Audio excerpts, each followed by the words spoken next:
हमारी कहानी शुरू होती है। कृपया फिर से आइए यंग मास्टर। हमें एक बाल्टी दिखाई देती है जो साबुन से भरी होती है। गावी कहता है, अब जब मैंने क्लासमेट और टीचर को देने के लिए साबुन खरीद लिया है तो अब डिओड्रेंट बनने की विधि बची है। पर्पल टोपी वाला कहता है, लेकिन गावी शिवलीना के साथ इतना अच्छा क्यों बन रहे हो?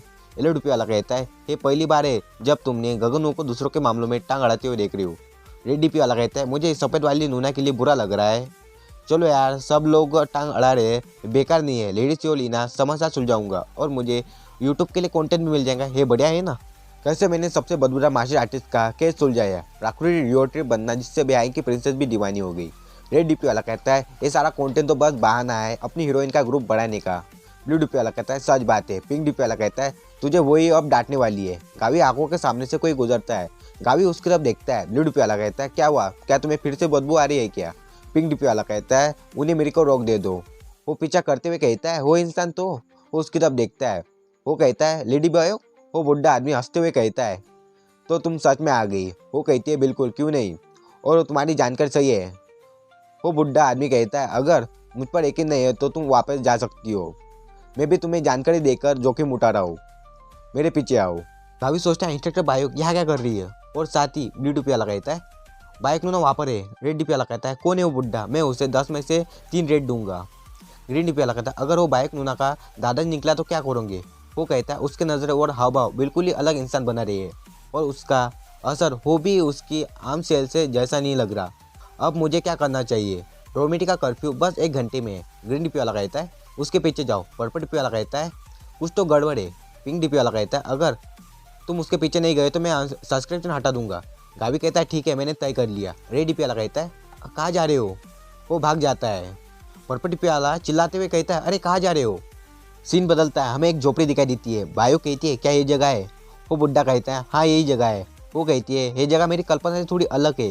वो बुढ़ा आदमी कहता है, क्या तुम्हें इतनी दूर आकर मुझ पर शक कर रही हो? मैं पहले भी कह चुका हूँ, अगर तुम्हें मुझ पर यकीन ना हो तो तुम वापस जा सकती हो। लेडी बायो अपनी स्वॉर्ड निकालते हुए कहती है, उफ, छोड़ो, चलो अंदर चलते हैं। हमें एक अंडरग्राउंड सीढ़ियाँ दिखाई देती है, वहाँ 2 लोग घात लगाकर बैठे होते हैं। वो किलर कहता है, पर क्या हमें इतनी तैयारी करने की ज़रूरत है? आखिर हमें सिर्फ एक लड़की को तो मारना है। उसका साथी कहता है, वो लड़की कोई आम लड़की नहीं है, वो शॉर्ट एम्प्रेस लियोगन है। वो कहता है, पर क्या वो अधूरी नहीं है? किलर कहता है, सावधान मत छोड़ना, भले ही वो अपना पूरी तरह से अपना टाइटल नहीं पाया, लेकिन फिर भी वो शॉर्ट एम्प्रेस है। कई मास्टर उसकी तलवार से मारे जा चुके हैं। वो आगे कहता है, लेकिन फिर भी इतने सारे लोग इकट्ठा करना, इस बीच कई उसका आने का इंतजार कर रहे होते हैं। एक आदमी कहता है, गोल्डन फ्लावर की लेडी, वो बहुत ज़्यादा गुस्से में होंगी, आखिर उसने उसके पति को मार डाला था। गावी अपने वेब कैमरे से देख रहा होता है। वो कहता है, एक जाल। ग्रीन डीपी वाला कहता है, मैंने कहा था ना, हमें उसे पीछा जाना चाहिए था। वो कहता है, खैर, ये सोचकर कि मैं हैरान होता हूँ कि ये छोड़े गए पुराना घर एक अंडरग्राउंड रास्ता जुड़ा हुआ है, फिर भी मैं वो मुस्कराता है। आखिर अब तुम्हारा वक्त आ गया चमकने का। ब्रोली कहता है, चू। रेड डीपी वाला कहता है, वाह, कितना समय बाद मिल रहे ब्रोली। लेडी बायोक और वो बुढ़ा आगे बढ़ रहे होते हैं। वो कहती है, और कितना दूर तक चलना होगा हमें? वो बुढ़ा कहता है, हम बस पहुँचने वाले हैं। तुमने कहा था तुम्हें गोल्डन आई डीमन लॉर्ड के बारे में जानकारी चाहिए। किलर छुप के उन्हें देख रहे होते हैं। वो बुढ़ा कहता है, हम जितना जानकारी चाहिए सब कुछ बताऊंगा। फिर अचानक से अपने असली रंग दिखाते हुए कहता है, नर्क में जाकर। वो चौंक जाते हैं, सभी किलर उस पर हमला कर देते हैं। वो चिल्लाता है, उस पर झुंड बनाकर हमला करो, सिंक्रोनाइज अटैक शुरू करो। वो कहते हैं, trick of the moon madness, short sick form, moon shadow, असर रिवर्सल। और दुश्मनों को बीच से बिजली की रफ्तार से शॉट चलाते हुए सबको बीच से चीरते हुए पार निकल जाती है। वो किलर के फटके हाथ में जाती है, मगर अगली ही पल वो सभी को काटते हुए आगे बढ़ती है। वो बुढ़े के फटके 64 नहीं 64,000 हो जाती है। वो कहती है, क्या बस इतना ही था तुम्हारे पास? वो बुढ़ा खे हंसते हुए कहता है, मैंने सुना था कि इस पीढ़ी की शॉर्ट एम्ब्रेस टैलेंटेड नहीं बल्कि भेरे में, और लगता है बिल्कुल सच है। वो कोल्ड नज़रों से जवाब देती है, क्योंकि मेरे पास टैलेंट की कमी है इसलिए मुझे निर्दय बनना पड़ा। क्या तुम्हारे आखिरी शब्द है? वो शॉर्ट उसके गर्दन पर रख देती है। वो बुढ़ा एक पल में चौंक जाता है, लेकिन वो मुस्कुराते हुए एक बॉम्ब निकालता है। वो कहता है, ये अंत हम दोनों के लिए अच्छा नहीं होगा। बायोक हैरान हो उठती है। वो घबरा कर कहती है, थंडर बोल्ट बॉम्ब। वो बुढ़ा कहता है, थंडर बॉम्ब इस गुफा में हर जगह छुपाए गए हैं, अगर इनमें से एक भी फट गया तो पूरी गुफा ढह जाएगी। भले ही तुम्हारे पास असाधारण टैलेंट हो, क्या तुम बिना घायल हुए यहाँ से निकल सकोगी? बायो कहते, मुझे मरने से डर नहीं लगता, लेकिन अपने मास्टर के कातिल का चेहरा देखे बिना मैं मर नहीं सकती। बाइक उसकी तरफ ठंडी नजरों से देखती है। वो बुढ़ा कहता है, क्या तुम कह रही हो कि तुम मेरे साथ मरने के लिए तैयार हो? बायो कहती है, अगर तुमने वादा निभाया होता तो और गोल्डन लॉर्ड डीमन लॉर्ड के बारे में बता दिया होता तो ये सब टल सकता था।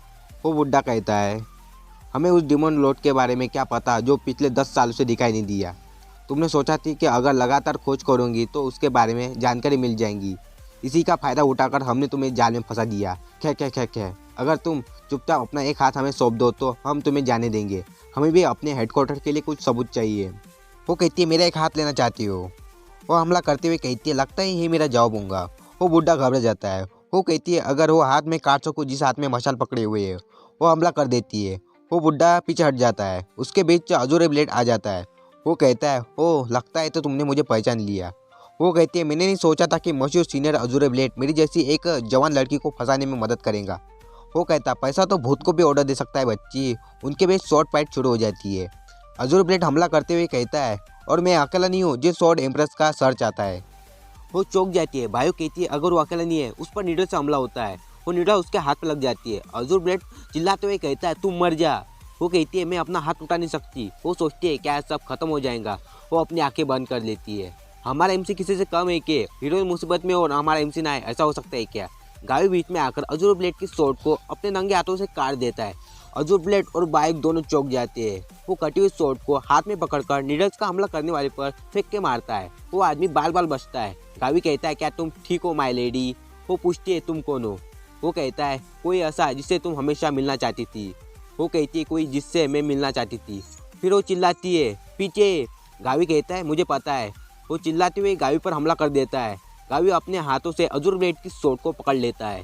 वो कहता है, मुझे नहीं पता था कि तुम कहाँ से आए हो बच्चे, लेकिन मुझे लगता है तुम मरने की इच्छा रखता है। गावी अपने हाथों में की डालकर अजूर ब्लेड को पीछे धकेल देता है। तो नीडल्स वाला कहता है, अजूर ब्लेड को पीछे धकेला जा रहा है किसी ऐसे शख्स को द्वारा जिसके पास कोई खास की भी नहीं लगती। ये लड़का कुछ छुपा रहा है। क्या ये फंडामेंटल रिटर्न हो सकता है? तो मैं चुपचाप खड़ा होकर ये सब नहीं देख सकता। गावी पर पीछे से हमला कर देता है। वो पीछे देखता है, तभी बायोक बीच में आ जाती है। वो कहता है, ऐसा नहीं हो सकता। गावी कहता है, लेडी बायोक। वो बुड्ढा कहता है, ये सब क्या है? ये सारे अखरोट और बादाम जहरीली नीडल को छोड़कर सभी इन्हीं से बदल दिया गया है। मुझे तो कोई आज तक महसूस नहीं हुई। बायोक कहती है, अखरोट? वो बुड्ढा कहता है, आखिर ये सब हुआ कब? अजूर ब्लेड, लड़ाई को रोक दो। वो लड़ाई के बीच में कहता है, क्या? बायोक कहती है, आप सीनियर वार्डन प्लेन्स है? वो कहता है, हाँ बिल्कुल सही यंग स्वॉर्ड एम्प्रेस, लेकिन असली बात है कि क्या वो नकापोश आदमी जानता है कि हम Azzur blade Elder sword empress के पीछे क्यों पड़े हैं? तुम कौन हो? तुम शाही परिवार से हो? गावी कहता है, शायद। मुझे लगता है कि तुम ये जवाब देना चाहिए। वो बुड्ढा कहता है, क्या तुम पहलू में बात करोगे? क्या मेरा सवाल में तुम्हें मजाक लगता है? तो चलो दूसरा सवाल पूछता हूँ। गावी कहता है, तुम्हारा हिसाब से अगर शाही परिवार को पता चल गया कि कोई तुम्हारे जैसा अस्तित्व में है तो तुम्हारे साथ क्या होगा? भाई हैरानी से कहती है, शाही परिवार से? Twin अजूरे warden elders? और वो आदमी कौन है? उस पर जहर का असर होने लगता है। उसकी हालत बिगड़ रही होती है। वो कमजोर आवाज में कहती है, उसने मेरे साथ ऐसा क्यों किया? उसने ऐसा क्यों कहा? उसकी आंखें बंद होने लगती है। वो बेहोश हो जाती है।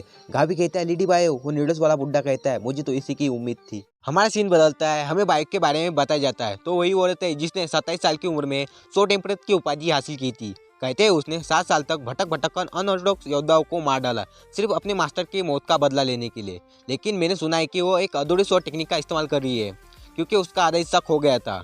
उसे कम माता को उसने अधूरे स्वॉर्ड टेक्निक के जरिए ट्रांसजेंडर का लेवल हासिल कर लिया। मुझे नहीं लगता कि मुझे तुम्हें समझाने की जरूरत है कि वो कितनी बेरहम है। वो कहती है, मुझे कोई फर्क नहीं पड़ता कि लोग मेरे बारे में क्या कहते हैं। 12 साल पहले जिस डिमोनिक हेड ने मेरे मास्टर को एक कायर की तरह मारा और बिना कोई निशान छोड़े गायब हो गया, अगर मुझे बस उसके बारे में कोई जानकारी मिल जाए, उस गोल्डन आई डीमन लॉर्ड के बारे में। डीमन लॉर्ड ने बाइक के मास्टर को गले से उठा रखा होता है। छोटी बाइक बुरी तरह से घबरा जाती है। डीमन लॉर्ड वो डरावनी गोल्डन आई दिखाता है और हर चीज जैसे थम जाती है। उस भयानक नजारे के कारण बाइक के मास्टर का शरीर टूटने की कगार पर होता है और वो भयानक हाथ, काश में इस सब का अंत अपने हाथों से कर सकती। छोटी बाइक को अपनी स्वॉर्ड निकालती है, लड़ने के लिए तैयार होती है, मगर उसके मास्टर कहते हैं, तुम्हें जिंदा रहना होगा, और फिर वो अपना दम तोड़ देती है। बाइक जोर जोर से रोने लगती है। डीमन लॉर्ड उसकी तरफ देखता है। बाइक उससे छोड़कर मास्टर की तरफ दौड़ती है। वो अपना हाथ बढ़ाते हुए कहती है, मास्टर। उसे होश आता है। उसकी आंखों में आंसू भरे होते हैं। वो अपना हाथ ऊपर उठाती है और फिर वो आगे की तरफ देखती है। हमारा सीन बदलता है। गावी कहता है, लेडी बायो होश में आई है लेडी बायो। वो बुढ़ा आदमी हंसते हुए कहता है, लगता है पॉइजन नीडल का जहर आखिरकार उसके पूरे शरीर में फैलने लगा है। खे अब शॉर्ट टेम्पर्स को नहीं बचाया जा सकता। उसे बचाने की तुम्हारी कोशिश अब पूरी तरह से बेकार है। ब्लू डीपी वाला कहता है, ये घटिया गंदे हरामी लोग। पिंक डीपी वाला कहता है, तुमने एक हसीना को मारा। पर्पल डीपी वाला कहता है, गावी इन सबको खत्म कर दो। वो बुड्ढा फिर कहता है, तो हार मान लो, छोड़ दो और उससे जल्दी इलाज बनने वाली को। गावी अपने कपड़ों से पील निकालता है। बुड्ढा चौंक जाता है। गावी कहता है, क्या तुम इसे थोड़ी देर के लिए चबा सकती हो? गावी बाइक को पील खिला देता है। बुड्ढा चीखते हुए कहता है, ये तो पॉइजन अवॉइडिंग ऑर्ब है। क्या वो पुरानी खजाना है जो किसी जहर का इलाज कर सकता है? हरामी, अपनी असली पहचान तुरंत बताओ। क्या तुम हमें परख रहे हो? वो पॉइजन अवॉइडिंग ऑर्ब कोई मामूली चीज नहीं है जिससे तुम एक फटे पुराने कपड़ों से लिए घूम रहे हो। आखिर तुम्हारे पास इतनी बड़ी चीज आई कैसे? गावी थिप ज्ञानपा को याद करते हुए कहता है, किसी ने जानने वाले ने मुझे ये दिया था। येलो डीपी वाला कहता है, उन्हें क्या हो गया? ब्लू डीपी वाला कहता है, वो इतना अचानक इतने गुस्से में क्यों हुए? वो बुड्ढा सोचता है, आखिर ऐसा कौन सा ताकतवर इंसान होगा जो अपनी मर्जी से ऐसा खजाना देगा? क्या कोई ऐसा जिसके पास दुनिया के सारे खजाने हैं? अजूर ब्लेड कहता है, तो क्या इसका मतलब है कि उस आदमी को कोई ऐसा इंसान साथ दे रहा है? गावी कहता है, ये क्या सोच रहा है? वो बुड्ढा दांत पिसते हुए कहता है, अजूर ब्लेड, वार्डन प्लेस, अब किस बात का इंतजार कर रही हो? जब तक मेरे पास थंडरबोल्ट बॉम्ब है कुछ नहीं बदलेगा। क्या तुम इस थंडरबोल्ट बॉम्ब से नहीं डरते हो? गावी कहता है, अगर यही वो था जो इस गुफा में हर जगह छुपाए गए थे तो मैंने पहले ही इन्हें हटा दिए। वो बुड्ढा घबरा जाता है। पिंक डीपी वाला कहता है, अनएक्सेप्टेड। गावी कहता है, और मैंने छुपे रास्ते को प्रवेश को भी बंद कर दिया। तुम ऐसे बात कर रहे थे जैसे उसके साथ मरने के लिए तैयार थे, लेकिन ऐसा लगता है कि तुम्हारा यह मरने का कोई इरादा नहीं है। वो बुड्ढा कहता, उफ, तुम तो अच्छी खासी झूठे बातें बना रहे हो। क्या तुम कहना चाह रहे हो कि तुम एक साथ दो जगह पर हो सकते हो, या फिर तुम्हारे पास ऐसी कोई आंखें जो सब कुछ देख सकती है? गावी कहता है, खुद वार्डन प्लेस से पूछ लो, उसे मेरी ताकतों के बारे में पहले से पता होना चाहिए।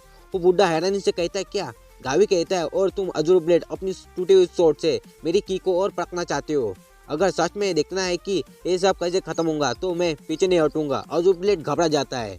वो कहता है, लेकिन एक बात तो पक्की है, मेरे साथ लड़ते लड़ते अगर तुम अपनी सारी की खत्म कर दोगे तो उसके बाद तुम्हें 100 टेम्पर्स का भी सामना करना होगा जो पॉइजन अवॉइडिंग ऑर्ब खाकर अपनी की वापस पा चुके होंगी। मुझे पता है कि तुम कभी उसके सीनियर हुआ करते थे, इसलिए तुम्हारे लिए बेहतर होगा कि अब फैसला कर लो, बेइज्जती में मरना है या बेइज्जती में भीख मांगनी है। तो बताओ, क्या चुनते हो? क्या तुम सब सच में यही अपनी मौत देखना चाहते हो? तीनों परेशान और घबरा जाते हैं। सीन बदलता है। वो गावी बाइक को अपनी पीठ पर उठाकर आ रहा होता है। अच्छी बात है कि 4 काम कर गई। बढ़िया काम किया ब्रोली, ये सब तुम्हारी वजह से हुआ। ब्रोली बहुत क्यूट तरीके से सल्यूट करता है। वो कहता है, लेकिन ऐसा लग रहा है कि लेडी बाइक जल्दी नहीं उठेंगी। मुझे कोई सुरक्षित जगह ढूंढनी होगी जहाँ अपनी ओर की रिकवर कर सके। जहर बचाने वाला ऑर्ब, अगर इसे निगल लिया तो क्या होगा जब मैं किंग कॉन्ग यूज कर रहा हूँ? लुडपी वाला कहता है, अगर इसे निगल लिया तो क्या होता है? ओरेंज डीपी वाला कहता है, तुम्हें जहर से इम्यूनिटी मिल जाती है। रेड डीपी वाला कहता है, लेकिन फिर तुम उसे वापस नहीं पा सकते। पिंक डीपी वाला कहता है, क्या तुम्हें उस आदमी की कहानी पता है जिसने हंस को बचाया था, जिसने मोती निगल लिया था? वो मांस उतारते हुए कहता है, अब कोई तरीका नहीं बचा, बस एक ऑप्शन बचा है। और वो एक कपड़े में बांध के बाइक को मुंह पे बांध देता है। रेड डीपी वाला कहता है, अब तो मैं सच में रिपोर्ट कर रहा हूँ। येलो डीपी वाला कहता है, मुझे पता था तू लाइन क्रॉस करेगा। ब्लू डीपी वाला कहता है, वही को बताए बिना किसी और लड़की को गंदी तरह से छू रहा है तू कमीने। ग्रीन डीपी वाला कहता है, चुप रहो सब। वो कहता है, हाँ बस चुप हो जाओ यार, मैं यहाँ किसी की जान बचाने की कोशिश कर रहा हूँ, तुम सब क्या कर रहे हो? बाइक दूर से आके खोलती है। गावी घबरा जाता है। बाइक को देखती है और फिर से बेहोश हो जाती है। गावी कहता है, क्या मैं पकड़ गया? सीन बदलता है। गावी थकी हुई हालत में कहता है, उफ, ये तो फियर्सर माउंटेन पाम का साइड इफेक्ट है, पूरा शरीर दुख रहा है। फियर्सर माउंटेन पाम की खासियत है कि जितना ज़्यादा की डालो उतना ज़्यादा ताकतवर बनता है। मेरे लिए तो बढ़िया है क्योंकि मैं अपना एक्स्ट्रा की यूज़ कर सकता हूँ, लेकिन टेक्निक जितना ज़्यादा पावरफुल होती है बॉडी पर उतना ज़्यादा लोड पड़ता है। लगता है अब की के साथ साथ बॉडी को भी ट्रेन करना पड़ेगा।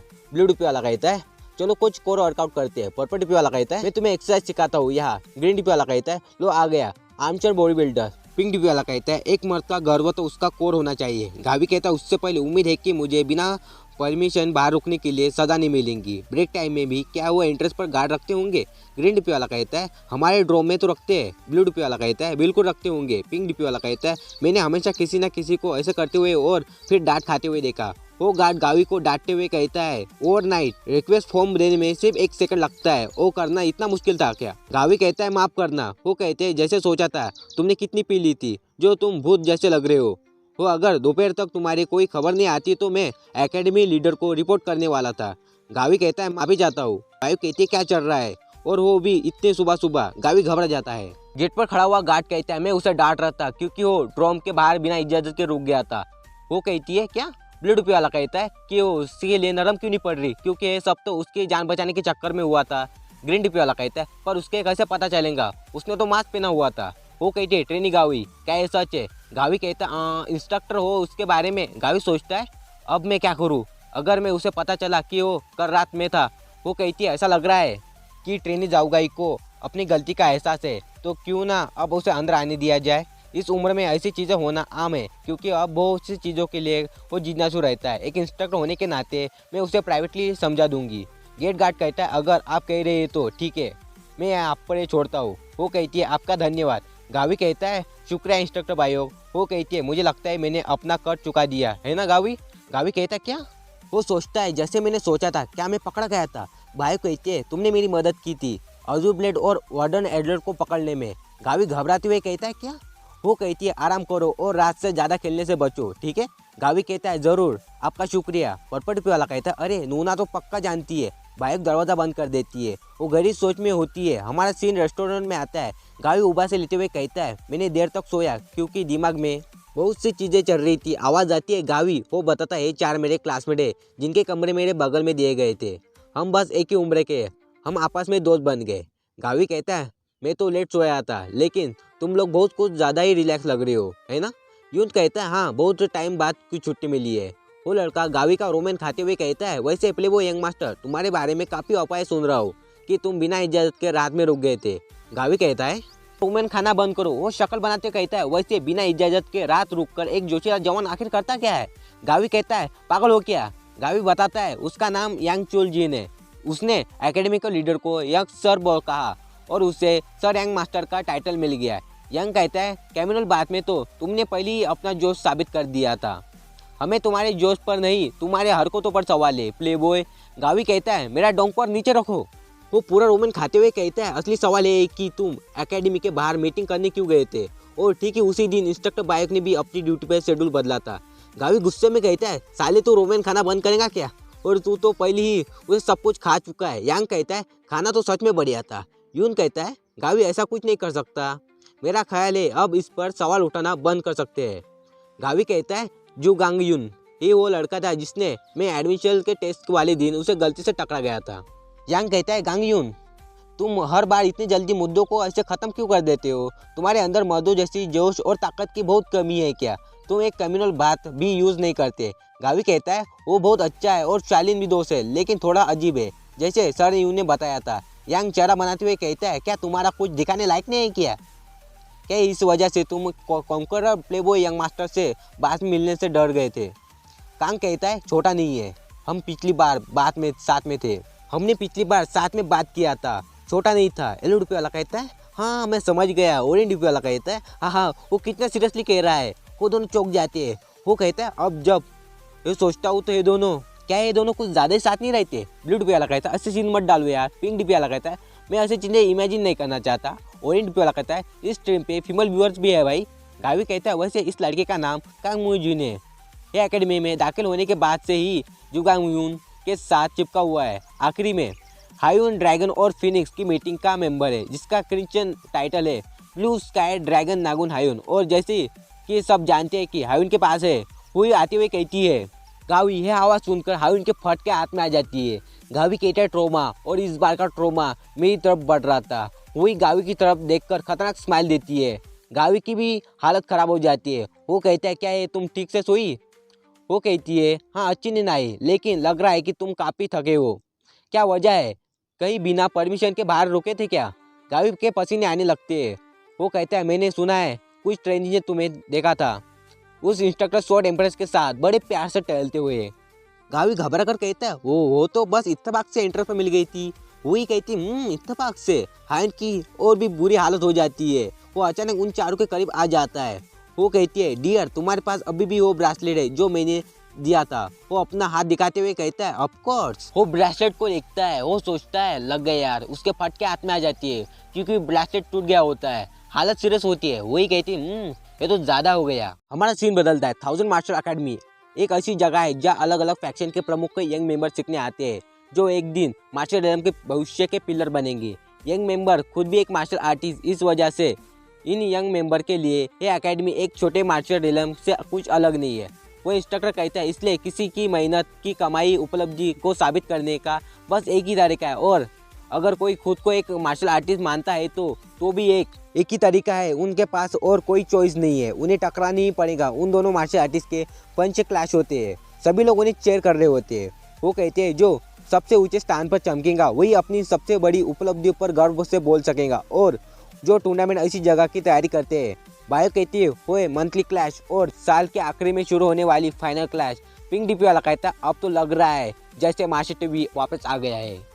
वो कहती है 1000 मार्शल अकेडमी ऑफिशियल स्पेडिंग टूर्नामेंट, मंथली क्लैश और फाइनल क्लैश, इन दोनों में फाइनल क्लैश को आमतौर पर टूर्नामेंट माना जाता है जिसमें असली विनर को चुना जाता है, और मंथली क्लैश को बस एक प्रैक्टिस मैच माना जाता है जब तक कि फाइनल क्लैश नहीं आता। लेकिन प्रैक्टिस मैच होना बावजूद भी एक ज़रूरी मौका होता है, क्योंकि उसमें सामने वाले की स्किल का अंदाज़ा लगाया जा सकता है, इसलिए मंथली क्लैश में एक एक्यूपेशन दिया जाता है।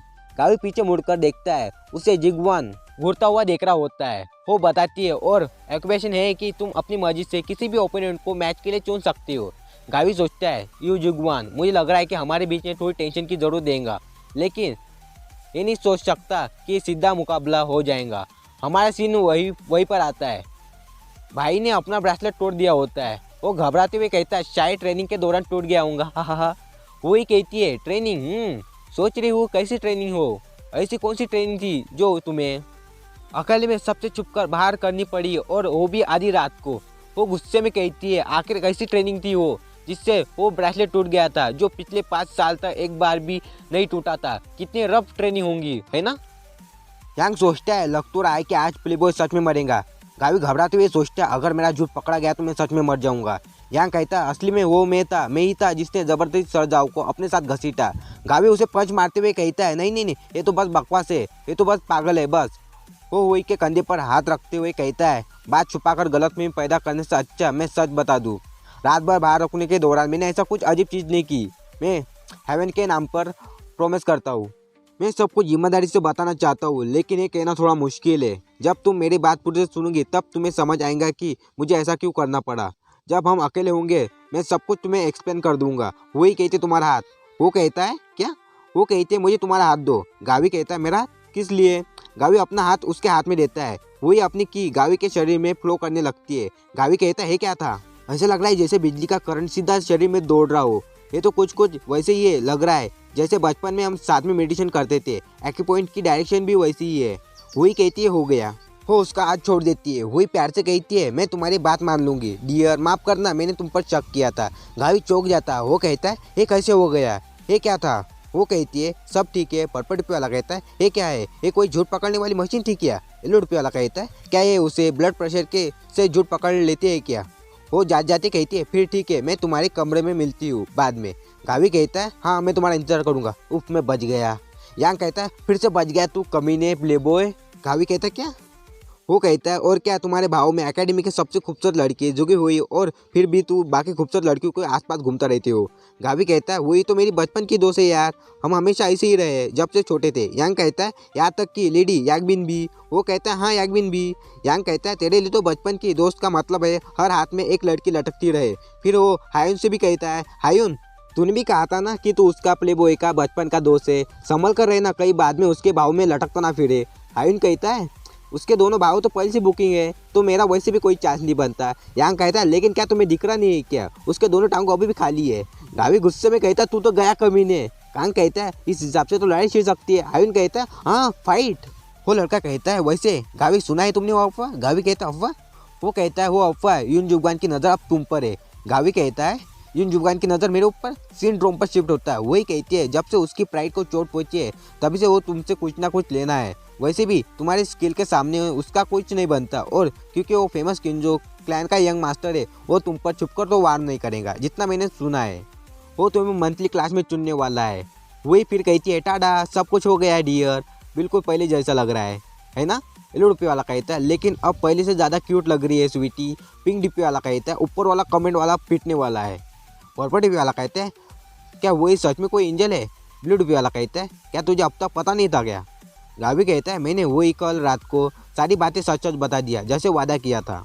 कैसे मैं इंस्ट्रक्टर बायोक का पीछा करते करते किस अजीब सी गुफा में चला गया और कैसे उन ट्विन अजूरे वार्डन एल्डर से भिड़ गया जब बायोक खतरे में थे और मैं उनकी मदद कर रहा था। वही जिसने सारी बात ध्यान से सुनी। वो कहती है अब से मैं नहीं चाहती कि तुम खुद को इतना थकाओ, मैं नहीं चाहती कि तुम्हें कोई चोट लगे। गावी सोचता है वो डांटने की जगह मेरी चिंता कर रही है। वही कहती है और माफ़ करना, थोड़ी देर पहले मैं सख्त हो गई थी, ब्रेसलेट टूट सकते हैं, लेकिन उस वक्त मैं बहुत ज़्यादा अपसेट थी। गावी कहता है नहीं सॉरी तो मुझे कहना चाहिए, अब से मैं उसका अच्छे से ख्याल रखूंगा। वही बहुत ज़्यादा खुश हो जाती है। गावी सोचता है क्या ये सही है कि मैं अब से हुई को सिर्फ बचपन की दोस्त की तरह समझ रहा हूँ। अब जब मैं सोचता हूँ तो इन जुगवान के साथ जो टेंशन चल रही है शायद उसकी जड़ मेरी अपनी उलझन है कि मैंने अब तक वही और अपने रिश्ते को कभी साफ तौर पर एक्सप्लेन नहीं किया। और कौन जानता है कि ये झगड़ा ये जुगवान तक ही रहेगा या फिर उन लोगों तक भी पहुंच जाएगा जिन्हें मैं सच में प्यार करता हूँ। गावी सोचता है शायद अब वक्त आ गया है कि हमारे बीच के इस अनकहे रिश्ते को लेकर सच में मैं कुछ सोचना शुरू करूँ। आखिरकार हम अब बच्चे नहीं रहे। वही कहती है क्या हुआ। गावी उसके सर पर हाथ फेरते हुए कहता है अगर मेरी दुविधा उन्हें मेरे बचपन के दोस्त की तरह साथ रखने की वजह नहीं बल्कि उन्हें नज़रअंदाज करने का बहाना बन गया तो क्या पता आगे चलकर कोई ऐसा इंसान जिससे मैं दिल से चाहता हूँ उसे मेरे इस अनजानपने से बहुत चोट पहुँचे। अलमारी के अंदर कोई छुपा हुआ होता है जो उनकी सारी बातें सुन रहा होता है। हमारा सीन मार्केट में शुरू होता है। गावी कहता है हमारी पहली क्लास आज मेडिसिन और पॉइजन की नोविस की थी, है ना। वही कहती है हाँ लेक्चर टेंगेगी सर ले रहे हैं थंडरस्टॉर्म देकर। गावी पीछे देखता है। याग्बिन उसे चुपके से देख रही होती है। गावी कहता है याग्बिन तुम्हारी भी क्लास टेंगिंग सर ले रहे हैं ना, है ना, चलो साथ चलते हैं लेक्चर सुनने। जब हमने साथ में कोर्स लिया है तो फिर अकेले क्यों जा रही हो। ग्रीन डीपी वाला कहता है सुनो सब लोग, याग्बिन वैसे भी अपनी मर्जी से अकेली रहती है और तुम सब बस जबरदस्ती के लूनर हो। ब्लू डीपी वाला कहता है क्या बकवास है भाई, बेवजह टारगेट कर रहा है। रेड डीपी वाला कहता है अबे हरामी तो खुद को कौन सा अलग समझ रहा है। याग्बिन कहती है मुझे लगा कि तुम्हें कोई और काम करने का है। कोई उसकी तरफ घूरती है। कोई और गावी अपने हाथ में हाथ डाले खड़े होते हैं। याग्बिन थोड़ी भावुक होकर कहती है लगता है अब तुम्हारे पास कोई और है। गावी कहता है क्या। कोई उसकी तरफ देखती है। याग्बिन गुस्से में वहाँ से भाग जाती है। गावी चिल्लाता है याग्बिन और उसके पीछे जाने लगता है तो वही उसका हाथ पकड़ लेती है। गावी पीछे मुड़कर उसकी तरफ देखता है। वही कुछ नहीं कहती है, बस चुपचाप उससे देखती है। याग्बिन दौड़ते हुए वहाँ से चली जाती है। अब क्लास में इंस्ट्रक्टर टेंगेंगी बोलते हैं इलाज की विधि एक बहुत पेचीदा कला है जो जख्म टाइप के साइज और लोकेशन पर निर्भर करती है, लेकिन ये मार्शल आर्ट टेक्निक पर भी निर्भर करती है जिससे चोट लगती है, जैसे कि डिमोनिक सेक्ट की डार्क किलिंग पाम। उस टेक्निक से जो हिस्सा जख्मी होता है वो काला पड़ जाता है और गावी बहुत बोर हो रहा होता है। इंस्ट्रक्टर बोलते हैं इसलिए आपको ये पता होना चाहिए कि कितनी की डालनी है सुइयों में और कितने गहराई तक एक्वे पॉइंट में चुबाना है। गावी सोते हुए सोचता है ये मेडिसिन और पॉइजन वाला लेक्चर सिर्फ एक बहाना है, इस आदमी को तो मुझे नींद से सुलाने के लिए रखा गया है। इंस्ट्रक्टर गुस्से में चिल्लाए थे तुम और पेशरम लेक्चर में सोने की हिम्मत कैसे हुई। गावी डर के मारे में कहता है नहीं सर मैं नहीं सो रहा था, मैं दिमाग बस कहीं और चला गया था। इंस्ट्रक्टर वो कहते अच्छा सो नहीं रहे थे तो बताओ मैं थोड़ी देर पहले क्या समझा रहा था। गावी कहता है हो तो वही कहते सर मैं बताता हूँ। इंस्ट्रक्टर कहते मैंने तुमसे नहीं पूछा वही, और मैं सजेस्ट करता हूँ कि तुम वॉइस ट्रांसमिट करके उसे कुछ बताने की भी मत सोचना। इंस्ट्रक्टर कहते हैं क्या हुआ गावी बोलती बंद, जॉब नहीं दे सकते, हेलो फाइनल ग्रेड में से 10 पॉइंट कट। गावी कहता है ऐसा नहीं है सर मैं जॉब देता हूँ, वैसे भी मैं वो सोचता है मुझे इस दुनिया में आए हुए 17 साल हो गए और इसका मतलब है कि जो यूट्यूब में इस्तेमाल कर रहा हूँ वो इन 17 साल में काफ़ी ग्रो हो चुका है। बीच में तो मुझे डर भी लगा था कि किसी दूसरी कंपनी की वजह से वो बंद ना हो जाए, लेकिन शुक्र है यूट्यूब सर्वाइव कर गया और वो भी और भी स्ट्रॉन्ग बन गया। अब सिर्फ यूआई और स्ट्रीम सेटिंग ही बेहतर नहीं हुई, मुझे पता नहीं था मैंने क्या किया, लेकिन ये सब अपने आप ही सही होता गया। अब तो लाइव स्ट्रीम ट्रांसलेटर फैक्शन भी इतना अच्छा हो गया है कि मैं बिना ट्रांसलेट के सीधा लोगों से बात कर सकता हूँ, वो भी चाइनीज़ में। अब तो रिकॉर्डिंग और बातचीत दोनों नेचुरल हो जाती है, कोई दिक्कत भी नहीं होती स्ट्रीम में। सब चौकरे होते हैं। है क्या है मेमोरी है इसकी। गावी बोलता है देखो demonic sector dark killing palm को लो एक एक्स्ट्रा पाम के तौर पर जिस एरिया पर टेक्निक लगती है वो हिस्सा काला पड़ जाता है, और ऐसे इसलिए होता है क्योंकि डार्क किलिंग की शरीर के अंदर घुस जाती है। वो इंस्ट्रक्टर वीडियो की तरह वही लाइन दोहरा रहा होता है। वो बोलता है अगर तुमने बौद्ध या ताओ पर धर्म की एक्सप्लोरेशन टेक्निक को सीखा है होती तो शायद इसे थोड़ी हद तक ठीक कर सकते थे। ब्लू डीपी वाला कहता है बंदा तो वर्ड टू वर्ड लाइन दोहरा रहा है। वही डीपी वाला कहता है भाई ने इसने तो पूरा रिकॉर्डिंग रट्टा मार लिया है। वो आगे कहता है और अगर नहीं कर सकते हो तो उसे जख्म पर गर्म यांग भरते हुए करीब 6 सेंटीमीटर गहराई तक सुई चुबानी होगी। इंस्ट्रक्टर हैरान होकर कहते हैं क्या इसने सब कुछ याद कर लिया, जबकि हुई ने तो इसे कुछ बताया भी नहीं। बाकी लोग कहते हैं ये तो इंस्ट्रक्टर की तरह बोल रहा है यार। वही चुपचाप उसकी तरफ देखती रहती है। गावी समझाते हुए बोलता है इसलिए ज़रूरी है कि तुम ठीक ठीक जान लो कि कितनी की सुई के अंदर डालनी है। और कितनी गहराई तक एक्यू पॉइंट्स में चुबानी है। वो इंस्ट्रक्टर बीच में रोकते हुए कहती है, बस ठीक है, मान लिया कि तुमने लेक्चर में ध्यान से सुना था, लेकिन ये जो घमंड दिखा रही हो ना जाओ गई, इसके लिए तुम्हारे फाइनल ग्रेड में से 50 पॉइंट कटे। गावी घबरा कर कहता है, क्या नहीं, ये और फाइनल ग्रेड वाली बात है क्या? इंस्ट्रक्टर कहती है, अगर तुम चाहते हो कि तुम्हारे नंबर और ना कटे तो लेक्चर में मेरे असिस्टेंट बन जाओ। तुम्हारी मेमोरी और समझदारी को देखकर लगता है कि तुम्हारे पास पढ़ाई के बाद काफ़ी टाइम होता है, तो क्यों ना उस फ्री टाइम का इस्तेमाल करके अपने क्लासमेट की हेल्प करो। गावी कहता है, मतलब इसका कुछ इनाम भी मिलेगा, लेकिन क्लासमेट की हेल्प से आपका क्या मतलब है? इंस्ट्रक्टर हंसते हुए कहती है, देखो, जब एक्यूपेंचर सिखाना हो तो इंसान की बॉडी प्रैक्टिस करने के लिए लिनन से पुतले से कहीं बेहतर होती है। सही कहा ना? गावी सोच रहा होता है कि इंस्ट्रक्टर गावी पर एक्सपेरिमेंट कर रहे होते हैं, उसे सुई चुबा रहे होते हैं, गावी अलग अलग शक्ल बन रहा होता है। उसी वक्त हुई कहती है, डियर। गावी होश में आता है। वो कहती है, हालांकि सिचुआन टैंक क्लैन अपने जहर और छुपे हुए हथियार के लिए बदनाम है, लेकिन एक क्लैन मेडिसिन में भी एक्सपर्ट है। डियर, टैंक क्लैन सीक्रेट पिल हासिल करने का मौका रोज रोज नहीं मिलता। गावी कहते हैं, क्या तुम कम से कम उसे थोड़ा कम दर्दनाक बना सकती हो? वो इंस्ट्रक्टर गावी का हाथ उठाते हुए कहते हैं, अब हमारे असिस्टेंट के लिए तालियां बजाओ। गावी कहता है, और इसी तरह मैं बन गया सी टांगिंग का लेक्चर असिस्टेंट। तुम क्या अभी भी अपने असिस्टेंट को गिनी पिग्स की तरह यूज़ करना चाहती हो? इतने सालों बाद भी? वही कहती है, वो ऐसा कह सकता है, लेकिन मुझे यकीन है कि वो तुम्हारे सेहत का भी ध्यान रखेगा डियर। वो कहता है, लेक्चर अच्छे से चले इसके लिए असिस्टेंट का हेल्दी रहना भी तो ज़रूरी है ना? वो कहती है, हाँ तो फिर बढ़िया है। वो कहता है, सोच के अजीब लग रहा है कि मैं हर लेक्चर में एक्यूपंक्चर डॉल बन जाऊंगा। वो कहती है, फिक्र मत करो, उसने तुम्हें जिम्मेदारी दी क्योंकि उसे भरोसा है कि तुम ये कर सकते हो। मुझे तुम पर गर्व है और आज तुम्हारा एक नया रूप देखकर मुझे बहुत खुशी हुई डियर। हुई उदास होते हुए कहती है, मैं खुश थी और मैं वो सोच रही थी कि अगर तुम्हारे साथ बनी रहती और तो क्या मुझे भी वैसे खालीपन महसूस होता? अगर तुम्हारे पास बनी रहती और तुम्हारे उन हर पलों को देख पाती जो मुझे अब तक नहीं पता थे, तो मैं कितनी खुश होती। गावी कुछ कहने लगता है, लेकिन वो चुप रह जाता है। वही फिर कहती है, मुझे तो सिर्फ तुम्हारी तरफ खिंचाव महसूस होता था, इसलिए मुझे ऐसा ख्याल आएंगे ये मुझे उम्मीद नहीं थी। मैं अब अंदर जा रही हूँ। वो मुस्कुराते हुए कहती है, अगर तुम्हारे पास कोई ऐसा है जिसके साथ तुम अपनी पुरानी बातों को याद कर सको तो प्लीज़ उस इंसान को अच्छे से ख्याल रखना। गावी चुपचाप उसकी तरफ देखता और मुस्कुराता है। वो कहती है, तो चलो कल मिलती है फिर। गावी अपने कमरे में आता है। वो कहता है, अब और चुपने की ज़रूरत नहीं है एक्बिन। इंस्ट्रक्टर कहती है, सब लोग ध्यान दे। फिर एक फंडामेंटल्स ऑफ साउंड आर्ट का क्लास का टाइम आ गया है, जोरदार तालियां बजाओ।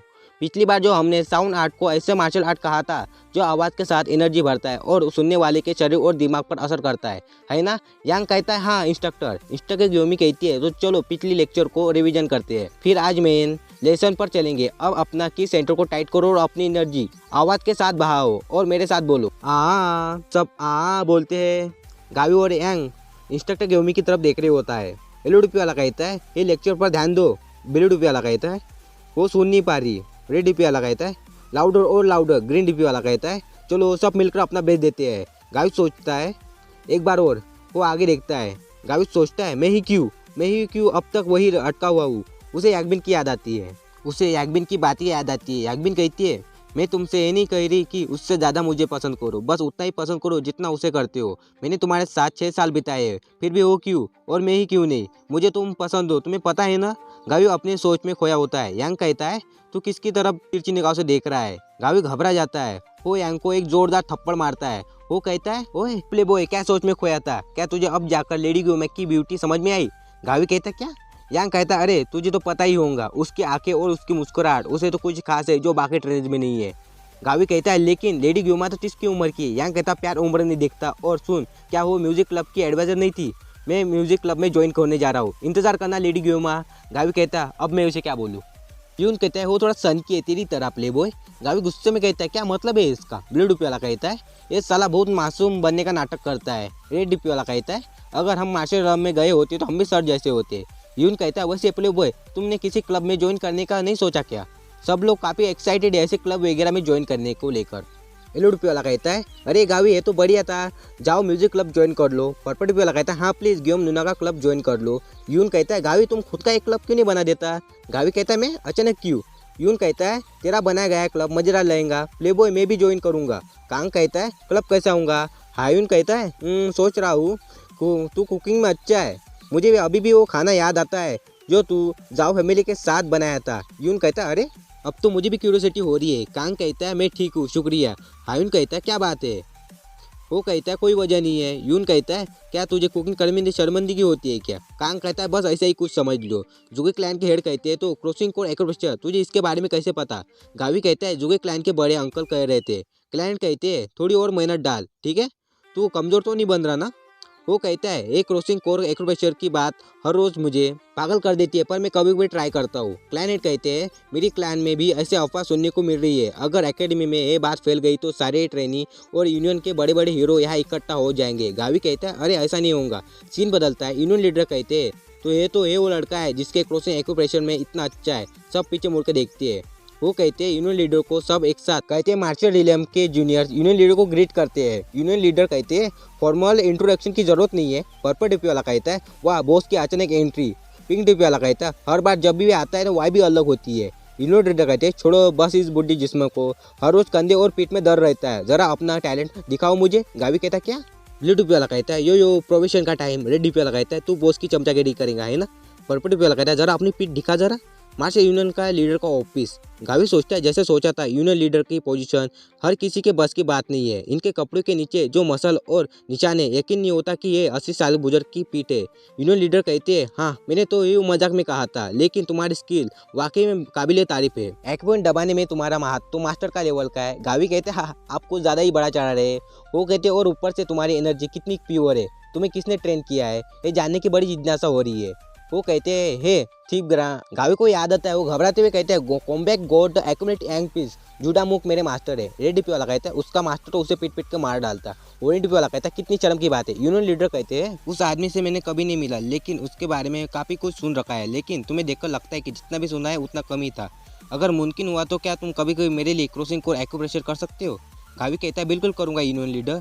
रेड डिपी वाला कहता है यूनियन लीडर भी प्रेसिजन कंप्लीट। ऑरेंज डिपी वाला कहता है यहाँ तक कि यूनियन लीडर भी उसका गुलाम बन गया। रेड डिपी वाला कहता है क्या ये वाकई में सही हो रहा है क्या? गावी सोचता है और इसी तरह मुझे हर 10 दिन में मार्शल यूनियन के सबसे ताकतवर ऑफिस में जाने की परमिशन मिल गई।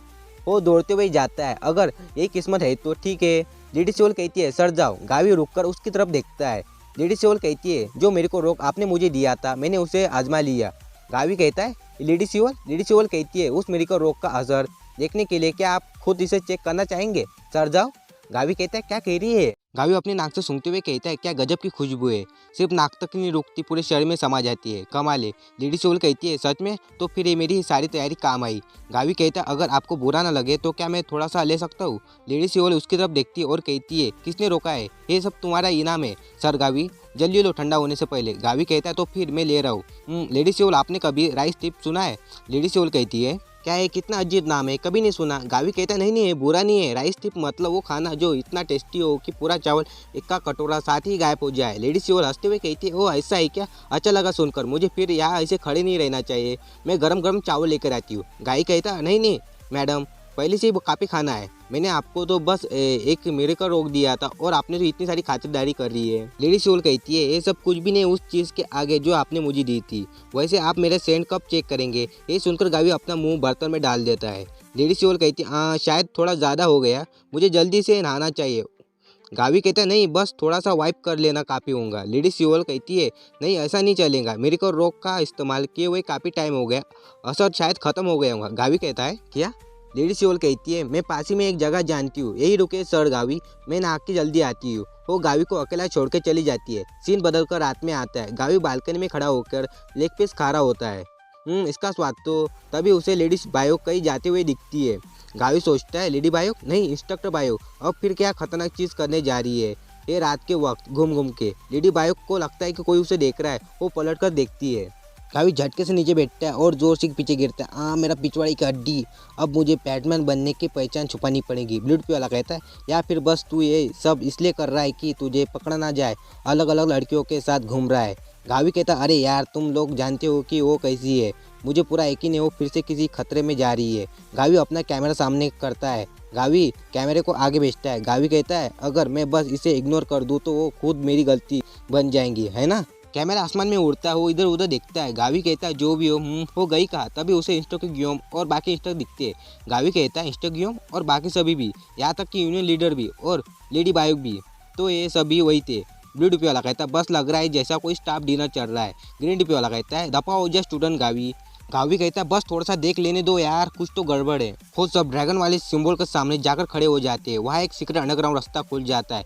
गावी कहता है लो खुल गया, अब कुछ भी कर नहीं सकते, चलो सब लोग, लगता है हमें अंदर जाना ही पड़ेगा, ऐसा है तो इसे छोड़ नहीं सकते। वहाँ दो गार्ड दरवाजे की रखवाली कर रहे होते हैं। यूनियन लीडर कहते हैं ठीक है, सब लोग इकट्ठा हो गए तो शुरू करते हैं। टेक्नीशियन रिपोर्ट दो। टेक्नीशियन कहते हैं यस सर, मैंने आज आप सबको यहाँ इसलिए बुलाया, इनका नाम बताया जाता है जोगेवॉन, मास्टर यूनियन के टेक्नीशियन, जुगे क्लैन के लीडर का बड़ा भाई और हुई का अंकल जुगेवान। कहते हैं सब कुछ डिमोनिक सेक्ट की वजह से है। गावी कहता है डिमोनिक सेक्ट? जुगेवान कहते हैं जैसे कि आप सब जानते हैं हालत बहुत तेजी से बदल रही है और डिमोनिक सेक्ट एग्रेसिव हरकतों की वजह से हाल ही में किंग हाई के पास हुई भिड़ंत में कुलोन सेक्ट के कई मास्टर मारे गए और हेडक्वार्टर्स के ज़्यादातर वॉरियर्स बेरहमी से ख़त्म कर दिया गया। लेडी बायो कहती है अगर किंग हाई गया तो फिर शियान और सिचुआन भी खतरे में होंगे। जिगोवान कहते हैं बिल्कुल सही, लेकिन हमारा असली ध्यान तो उस फिजिकल झगड़ों पर नहीं बल्कि उन बातों पर होनी चाहिए जो मिस्टिकल लेवल की है। सब लोग कहते हैं मिस्टिकल लेवल?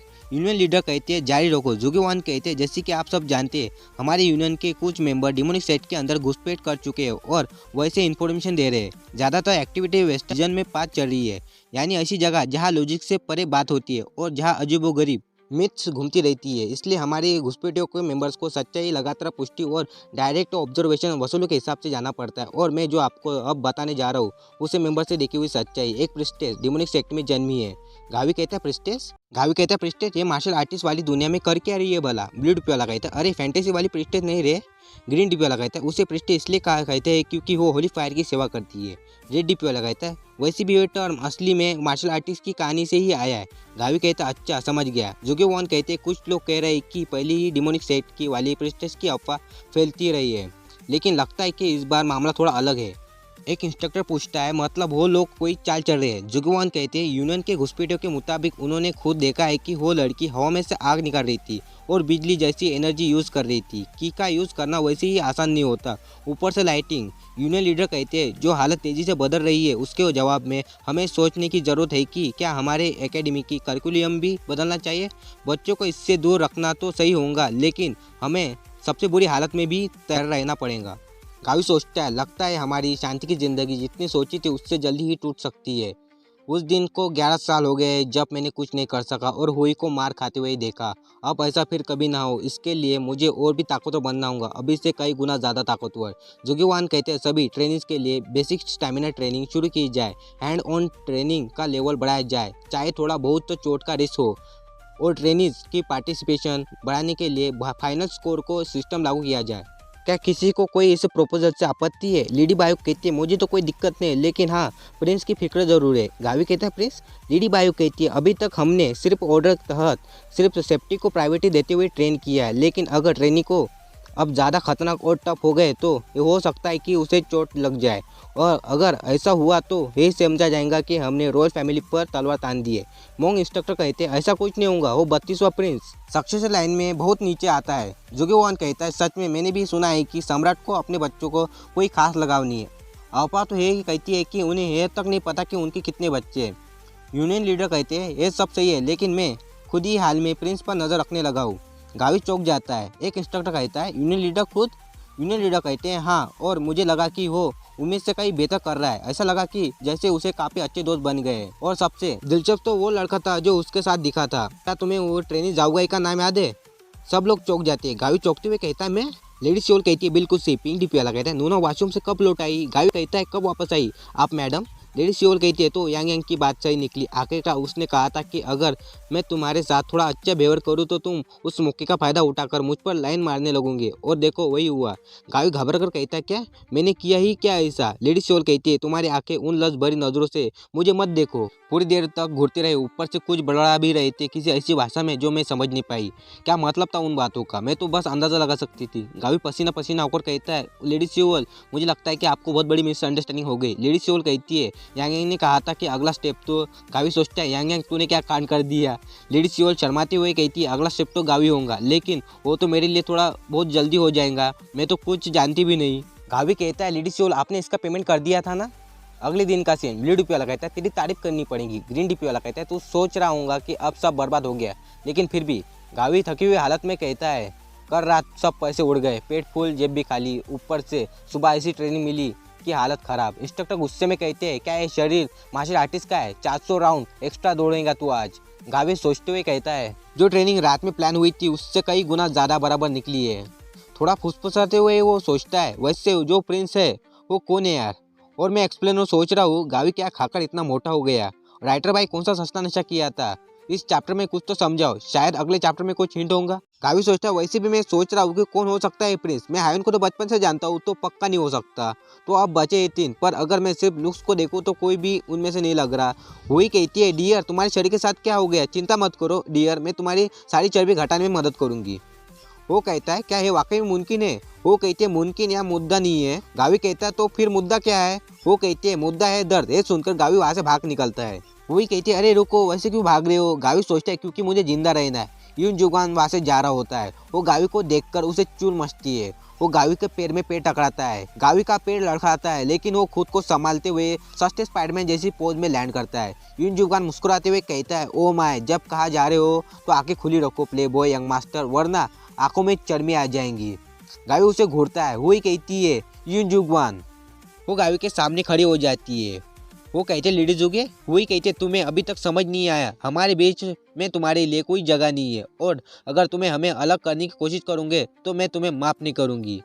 ये जुगान कहता है मेरी बात तो सुनो माय लेडी, ये जो टेंशन हमारे बीच है ये बस एक गलतफहमी है क्योंकि तुम बात करने से बचती हो। वही कहती है गलतफहमी, अब मैं समझ आ गया।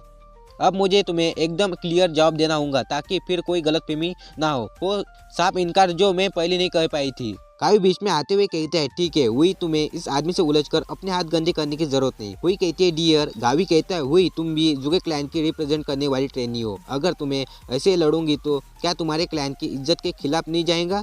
मंथली क्लास में लड़ो, तब तक इंतजार करते हैं।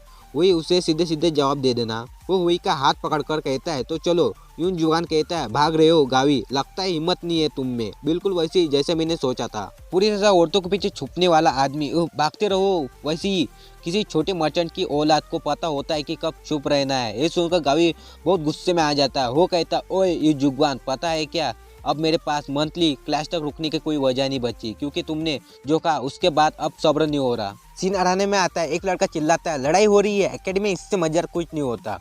लड़ाई शुरू हो गई है। दो आपस में बातें कर रहे होते हैं कि एक कहता है चलो देखकर आते हैं क्या माजरा है। दूसरा बोलता है चलो। वो पूछता है कौन लड़ रहा है वैसे। वो लड़का कहता है वो प्लेबॉय यंग मास्टर है और उसका ओपोनेंट है। ये सुनकर वो भीड़ इकट्ठा हो जाती है। सब एक्साइटेड होकर कहते हैं क्या प्लेबॉय यंग मास्टर, हटो हटो जल्दी हटो। वो लड़का बोलता है उसका ओपोनेंट है यून जुगवान है।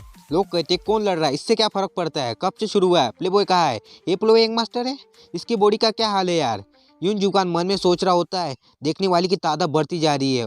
दो लड़के आपस में बात कर रहे होते हैं। एक पूछता है कौन जीत रहा है, दूसरा बोलता है प्लेबॉय तो खूब पसीना बहा रहा है उससे ज़्यादा। गावी कहता है अब मैं चाल चलता हूँ। यून जुगान चिल्लाता है आजा, वो बॉडी के साथ क्या ही कर लेगा तू। गावी अपनी पूरी स्पीड में उसकी तरफ बढ़ता है, उसे क्रॉस करता है और पीछे जाके खड़ा हो जाता है। यून जुगान डर जाता है। गावी उसका पैर पकड़ कर कहता है ये वो पैर था ना जिसने मुझे गिराने की कोशिश की थी। फिर उसे उल्टा उठा लेता है। ये पैर था। यून जुगान सोचता है ये कब। गावी कहता है क्या तुम्हें लगता है कि तू भी मेरी तरह लैंड कर लोगे। उसे उठाकर जमीन पर फेंकते हुए कहता है दोनों पैरों के बल। सब लोग यून जुगान पर हंसने लगते हैं। यून जुगान सोचता है धत तेरी की। गावी अपनी की रिलीज करते हुए कहता है उठो यून जुगवान। यून जुगवान के पसीने छूटने लगते हैं। गावी कहता है अगर इतना जल्दी खत्म हो गया तो ये तो बहुत बोरिंग होगा है ना। यून जुगवान कहता है जुंग ह्योम ऑफ द उडांगने, लेकिन हमारे यून क्लैन में फिस्ट में ऐसे कोई कमजोरी नहीं है क्योंकि हमारी मजबूत मुट्ठे इतनी ऊंचाई पर पहुंच चुकी है कि वैसे किसी तरलता को दबा सकती है। ये मेरा विश्वास था लेकिन मैं उसे मार क्यों नहीं पा रहा। गावी उसका पंच चकमा देते हुए उसे चिढ़ा रहता है। यून जुगवान थके हुए आता है। यांग कमेंट्री करते हुए कहता है यून जुगवान ने लगातार हमला अपनी सारी ताकत को खर्च कर दी। दूसरी ओर प्लेबॉय ने उसके सारे अटक को आसानी से चकमा दे दिया। गावी उस पर जोर जोर से हंस रहा होता है। यांग कहता है वो इस मौके का फायदा उठाकर यून जुगवान का मजाक उड़ा कर उस पर फाइनल ब्लो मारना चाहता है। लड़ाई फिर से एक गतिरोध पर पहुंच गई है। क्या इस यून जुगवान इस अपमान का बदला ले पाएगा। गावी कहता है लगता है अब मुझे उसे कुछ करना चाहिए वरना ये बोरिंग हो जाएगा। यांग कहता है प्लेबॉय यंग मास्टर ने सबसे पहले आगे बढ़ा। गावी सोचता है इतनी सख्त मार भी यून जुगवान के लिए काफ़ी नहीं है, लेकिन अगर मुझे किसी बात की अफसोस हो तो ये चाहे ये लड़ाई जलन की वजह से हो या ईर्ष्या की वजह से, मेरे लिए तो ये एक लड़ाई सिर्फ एक कंटेंट है। माफ करना इन जुगवान। वो उसकी तरफ इविल स्माइल के साथ देखता है। गावी सोचता है अब जब तुम्हें अंडरडॉग कहा जा चुका है तो जितना ज़्यादा मैं तुम्हें मजाक उड़ाऊंगा उतना ही ज़्यादा व्यू मिलेंगे। इन जुगवान गुस्से में कहता है मुझे कम मत आको। वो अपना हमला कर देता है। गावी सोचता है तुम्हें तुरंत हराना मेरे लिए फ़ायदे का सौदा नहीं है। तुम्हारा मजाक उड़ाना, धीरे धीरे खेलना मेरे लिए फ़ायदेमंद है। वो 2 उंगलियों से उसका पंच रोक देता है और पास आकर कहता है तुम बहुत स्लो हो। इन जुबान के पसीने छूटने लगते हैं। गावी कहता है इस पल में भी तुम्हारे वजह से मैं और ज़्यादा मजबूत हो रहा हूँ। वो मोटा लड़का कहता है ओए ओए, उसने कहा स्लो। उसका दोस्त कहता है सर प्ले बॉय तो कमाल का बोलता है। मोटा लड़का कहता है प्लीज़ और बताओ। नकापोच दोस्त कहता है हम मेरा दिल जोर जोर से धड़क रहा है। डोनेशन स्क्रेल सिवल सिवल सुजू ने 10,000 वॉन डोनेट किए हैं। गावी कहता है ओ डोनेशन के लिए धन्यवाद। वो पोस्ट मारते हुए कहता है तो इस बार कंटेंट के लिए इसी कॉन्सेप्ट पर चलते हैं। यून जुगवान कहता है तू अकेला ही बकबक क्यों कर रहा है? अगर तू सही से नहीं लड़ेगा तो मैं तुझे मजबूर करूंगा। यून जुगवान कहता है यून जुगवान क्लैन की सीजन ऑफ द पेस जो दुश्मन के शरीर के अंदर की नसों को हिलाकर रख देती है। ब्रोंस वाइपर स्ट्राइक, इस तकनीक को ब्लॉक करना बेकार है क्योंकि इसका मकसद जीतना है हारना नहीं बल्कि खून के रास्तों को मोड़ना है। वो गावी पर हमला कर देता है। गावी कहता है फर्क नहीं पड़ता, कोई निषिद्ध टेक्निक है। यून जुगान कहता है मैं तुझे क्रिपल बना दूंगा। उसका अटैक गावी के पेट पर लगता है। वही चिंता में वो कहती है गावी। यून जुगान सोचते हुए कहता है लग गया, वो लग गया। वो चिल्लाता है तेरा काम तमाम, गावी मर जा। यांग कमेंट्री करते हुए कहता है क्रिटिकल हिट। पूरी सदमे में होती। यांग कहता है प्ले बॉय यून जुगान की सुपर पेस्ट पेट पर लगी है, कहीं कोई हादसा नहीं हो जाए। धूल हटती है। गावी मुस्कुरा रहा होता है। गावी वो अटैक अपने प्लेट से उछाल देता है। यून जुगान पीछे धकला जाता है। यांग कहता है उसे उसने उड़ा दिया। गावी पूरी रफ्तार से उसका पीछा करता है। यांग कहता है प्ले एक मुर्गे जैसी शरीर के साथ उससे पीछे भाग रहा है। गावी उस बेहद करीब पहुंचता है। गावी कहता है तुम अभी भी स्लो हो जब तुम्हें उड़ाया जा रहा हो। वो मोटा लड़का कहता है ओए यंग मास्टर, प्लेबॉय ने फिर से कोई जबरदस्त लाइन मारी। उसका दोस्त कहता है यार मैं भी वैसा कुछ ट्राई करना चाहता हूँ। नकापुष्ट लड़का कहता है मतलब मैं सोच रहा था कि प्लेबॉय ने ये बातें कहाँ से सीखी। इन जुगान कहता है तू ब्राउन वाइपर स्ट्राइक खाकर भी इतना शांति से कैसे खड़ा है? गावी कहता है स्पेयर इनर की। इन जुगान कहता है क्या? गावी कहता है स्पेयर एक और दुनिया की भाषा है। उस दुनिया में अंधकार के प्राणी रहते हैं जो मुझे हमेशा देखते रहते हैं और बुरी बातें फुसफुसाते रहते हैं, लेकिन उन्हीं में से मुझे वो ताकत मिलती है जो मैं चाहता हूँ। ग्रीन डीपी वाला कहता है अब इसकी ताकत। ग्रीन डीपी वाला कहता है क्या वो झेल पाएगा ये ताकत? आखिर वो एक तो आम इंसान ही है। इन जुबान कहता है ये सब क्या बकवास कर रहा है? गावी कहता है वो ताकत जो मेरे पेट के अंदर तड़प रही है वही स्पेयर इनर की। और वो ताकत एक बार बाहर आ गई तो मैं उसे वापस नहीं कर सकता क्योंकि मैं भूल गया हूँ उसे सोने कैसे भेजा जाता है। मोटा लड़का कहता है कमाल यार, अब तो दिल से मानना पड़ेगा। उसका दोस्त कहता है हम भी उस अंधेरे दुनिया के बारे में जानना चाहते हैं। वो नकाबपोश मन में मन सोचता है लगता है प्लेबॉय किसी डार्कनेस की कठपुतली बन चुका है जिसकी कोई आत्मा ही नहीं। यांग कमेंट्री करते हुए कहता है प्लेबॉय ऐसी बातें बोल रहा है जो समझ में नहीं आ रही। और इन जुबान पूरी तरह से कंफ्यूज हो चुका है, लेकिन फिर भी उसमें कोई नेक इंसान वाली बात दिखती है। भीड़ पूरी तरह से पागल हो चुकी है। तो बताइए अब तक की मार्शल आर्टिस्ट पेयरिंग आपको कैसी लग रही? कांग कहता है मजा आ रही है। यून कहता है बिल्कुल मजेदार है। यांग कहता है तुम दोनों स्प्रिंग कमेंट्री की भूमिका में फेल हो गए हो। दोनों कहते क्या? वो किसी को ढूंढते हुए कहते हैं नागुन हायुन कहा गया। वैसे उससे कोई उम्मीद तो नहीं, लेकिन फिर भी वो फोकस जाता है स्टूडियो पर बैठी हुई लड़की पर। वो कहता है अरे आप वही लड़की नहीं है जो हमेशा उसके बाएं हाथ से चिपकी रहती थी? यागबिन गुस्से में कहती है मैं जू यागबिन। वो कहता है तो स्पेरिंग देखना कैसा लग रहा है? जो लड़ रहा है और कोई नहीं है, वो प्ले बॉय ही है। यागबिन चुप रहती है। फिर वो कहती है पहले वो बेवकूफ़ था और आज वो शोर मचाने वाला बेवकूफ़ बन गया। ऐसी बातें आम नहीं होती पर वो कुछ खास भी नहीं है, वो हमेशा ऐसा ही था। यांग कहता है लीजिए आपकी सीट। यागबिन कहती है क्या ये आइटम साउंड मार्शल क्लास में यूज़ होता है? ये तुम्हारे पास कैसे आया? वो कहता है अरे बस करने की जरूरत नहीं है, बस ये बताओ कि तुम प्ले बॉय के बारे में क्या जानती हो। यागबिन कहती है ज़्यादा कुछ नहीं जानती। गावी का ध्यान यागबिन की तरफ जाता है। यांग कहता है बस इतना पता है कि उसे समझना मुश्किल है, पर क्या वो उसे जानना कह सकते हैं? पता नहीं, गावी कहता है यागबिन। वही का ध्यान यागबिन की तरफ जाता है। यांग कहता है अगर कोई खास बेवकूफ़ी होती है जो बार बार करता है तो क्या होता है? यागबिन कहती है कोई यूजुअल नहीं है। वो कहता है कि एक ही बेवकूफ़ी बार बार करना रेडिएंट है, इसलिए वो कोशिश करता है कि वो गलती दोबारा ना हो। यांग कहता है तो फिर वो क्रिएटिव बेवकूफ़ है। यागबिन कहती है सही पकड़े है, कभी कभी तो सर पकड़ के बैठ जाता है और कहता है मुझे स्ट्रॉन्ग बनना है, और फिर कोई बेवकूफ़ी भरी प्लानिंग शुरू कर देता है। गावी कहता है रुको, मुझे 3000 वाटर स्ट्राइक पकड़ने हैं। ट्रेनिंग वीडियो तो व्यूज़ ही नहीं लाते। गावी कहता है यागबिन मैं शुक्रगुजार हूँ कि तुम्हें ये सब छुपा नहीं रही हो। हो, बल्कि तुम सबके सामने खुलकर बता रही हो। रिश्ते में कटाव से बेहतर है कि वो थोड़े थोड़े बदलते रहे। अगर हमें एक दूसरे से जुड़े रहना है तो हमें खुद ही बदलते रहना होगा। यही तरीका है कि घूमते रहकर जुड़े रहने का। इसलिए अगर तुम्हें कुछ भी पसंद नहीं आए तो उसे बदल दो, मरोड़ दो। मैं तुम्हारे साथ जुड़ जाऊंगा और तुम्हारे साथ चलूंगा। याग्विन शर्माते हुए कहती है, ये बोलता तो जा रहा है पर लगता नहीं कि उसे पता है कि हमें कुछ सुना नहीं पा रहे। यांग कहता है, क्या उसने साउंड ट्रांसफर कर दिया बातों में, क्योंकि मुझे तो कुछ सुनाई नहीं दिया। याग्विन कहती है, मुझे भी नहीं। गावी गुस्से में कहता है, उप, तो अब ऐसे खेलने का इरादा है। यांग कहता है, गुस्से में तो ये बंदर जैसे लग रहा है। याग्विन कहती है, लग तो इसे हमारी बातें समझ में आ गई, समझदार है।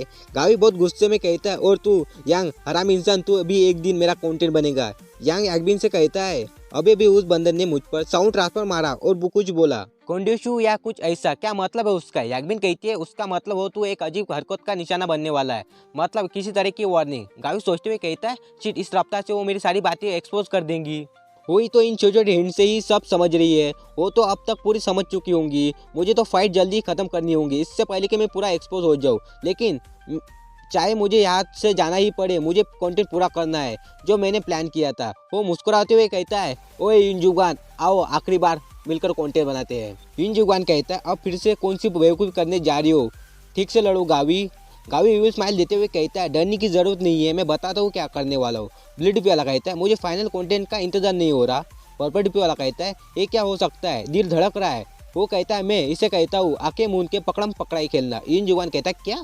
गावी अपने आंखों पर कपड़े बांधते हुए कहता है, ये उतना भी मुश्किल नहीं, जैसा नाम है वैसे ही काम करना है, आंखें बंद रखनी है। याग्विन कमेंट्री करते हुए कहती है, जैसा नाम है वैसा ही खेल है, आंखें बंद करके सामने वाले को पकड़ना है। एक गेम जिसने एक ब्लाइंड फोल्ड टैग करने वाला खिलाड़ी दूसरे को एक घेरे के अंदर पकड़ना है जो इससे भागने की कोशिश करेगा, लेकिन यहाँ एक घेरे की जगह अपने स्पेयरिंग ग्राउंड होगा और पकड़ने की जगह मारना होगा। यांग कहता है, गेम तो सुनने जाना पहचाना लगता है, लेकिन ये तुमने खुद खेला है? याग्विन कहती है, नहीं, मैंने भी बस सुना है, मुझे इसके बारे में इसलिए पता है चला क्योंकि कोई इंसान हमेशा डींगे मारता रहता था कि उसने ऐसा कुछ किसी के साथ ट्राई किया है। ये सुनकर हुई और गावी दोनों पसीना पसीना हो जाती है। याग्विन बताती है, रेड डीपी वाला कहता है, हाँ सही पकड़े, पहली मुलाकात हुई के साथ। पर्पल डीपी वाला कहता है, हाँ याद आ गया वो पल। ग्रीन डीपी वाला कहता है, हो प्यारी हुई, कब ऐसा बन गई? यांग कहता है, पहले नियमों के देखकर लगता है कि टाइगर बहुत नुकसान में होगा, लेकिन इसके बावजूद उसने खुद को टाइगर बनने का फैसला किया, मतलब सामने वालों को नीचे देखने के लिए ही उसने एक खेल चुना है। युनजुगान कहता है, ये तो मेरी बेइज्जती पे उतर आया। गावी कहता है, ये तो मेरा भांडा फोड़ रहा है। भीड़ में से लोग कहते हैं, सामने वालों को नीचा देखने के मकसद से स्पार करना बिल्कुल ही गलत है। वो मोटा आदमी कहता है, तुम पहले से सस्पिशियस थे जाऊगा ही। उसमें से एक आदमी कहता है, ऑर्थोडॉक्स फैक्शन में से लड़ना ऐसा नहीं होना चाहिए। यांग कमेंट्री करते हुए कहता है, प्लेबॉय पर भीड़ भड़क गई है जो राइट ऑर्थोडॉक्स फैक्शन के तरीके अड़ी है। भीड़ में से लोग कहते हैं, इसलिए तुम अजीब बातें कर रहे थे पूरे वक्त पवित्र स्पार के बीच में स्माइल टैग करने के लिए। गावे कहता है, अब तो ये झंझट वाले लोग तो किसी भी हालत में मानेंगे नहीं। फिलहाल के लिए अगर मैं इन जुगान को टाइगर बना दिया तो शायद अभी के लिए गलतफहमी दूर हो जाएंगी। यांग कहता है, प्ले वो इन जुगान से बात करने की कोशिश कर रहा है, दवाओं में आकर क्या वो कोई गंदा सौदा करना चाहता है, लेकिन वो पैसे से इसे नहीं खरीदेगा, भले ही उसके पास बहुत सा पैसा है। दरअसल एक अफवाह चल रही है, मुझे भी पता है। क्या लगता है उसके पास कितने पैसे होंगे? गावी सोचता है, इस एंग के बच्चे को मैं तो पकड़ पकड़ के मारूंगा। याग्विन कहते, कह नहीं सकते, लेकिन इतना जरूर है कि वो जितने अमीरों से हम जानते हैं उससे कई गुना अमीर है। गावी गुस्से में कहता है, ये लोग आखिर किस बारे में बात कर रहे हैं? यांग कहता है, प्लीज अच्छे से बताइए। याग्विन कहती है, सबसे पहले जाओ परिवार में एक सेल्फ मेड हाउस होल्ड है जो इस इलाके में फेमस है, लेकिन इसी वजह से एक सवाल उठता है, क्या वाकई में यह सब कुछ अपनी मेहनत से हासिल किया जा सकता है? एलओडीपी वाला कहता है, मेरी को रोक की शक्ति कितनी महान है। गावी सोचता है, हाँ याग्विन कहीं हो हमारे परिवार के सारे बातें खोल के ना रख दे। वैसे याग्विन के पास हमारी फैमिली के राज जानने का कोई तरीका नहीं है जब तक कोई इसे खुद ना बताए, लेकिन वो हमारे साथ बहुत समय तक रही है, तो जुगे क्लैन के और हमारे परिवार के रिश्ते में कुछ गड़बड़ तो उसने भी महसूस की होंगी। क्या यही कीमत है एक चोर बिल्ली पालने की, या फिर एक कर्म किसी करीबी को पागल बने देने का? चाहे बाद में मुझे अफसोस हो, लेकिन अभी याग्विन को रोकना जरूरी है, इससे पहले कि हमारे घर के बारे में नई अफवाह फैल जाए। सभी की निगाह उस पर जाती है। गावी कहता है, ओ जो याग्विन, बकवास करना बंद कर, मुझे पता है कि तुम्हें मुझसे बहुत सारी नाराजगी और पछतावा है और तुम्हारे इमोशनल मन जल्दी सुलझने वाला नहीं है। ये मैंने तुम्हारे स्वभाव से जान लिया है, लेकिन हम एक ही मास्टर के स्टूडेंट हैं, एक और दूसरे की नाराजगी ऐसे निपटाना हमारे मास्टर की सीख नहीं थी। क्या हमने वादा नहीं किया था कि हम एक दूसरे की नाराजगी को अच्छी तरीके से संभालेंगे जो हमें ताकतवर बनाएगा? तो जो याग्विन, मैं तुम्हें स्पार के लिए चुनौती देता हूँ। याग्विन गावी के सीधे मुंह पे बैठती है, मैं मना करती हूँ। क्यों गुरु? गावी कहता है, याग्विन सीरियसली तुम? ये सुनकर हुई अरेना में आती है। वो कहते हैं फिर क्या तुम हुई परिवार की बातें करती रहूंगी। गावी पीछे मुड़कर देखता है, जैसा कोई डींगे मारता है कि किसी के परिवार के बारे में कितना कुछ जानता है। मुझे पता था ऐसा दिन आएगा और वो दिन आज है। मैं तुम्हें एक स्पार्क के लिए चुनौती देती हूँ। जो एकबिन कोई बात नहीं अगर तुम मना भी कर दो। एकबिन बहुत गुस्से में आ जाती है। तो हमारी कहानी यहाँ पे खत्म होती है। वीडियो अच्छी लगे तो like and subscribe and comment भी करना। Let's to be continue.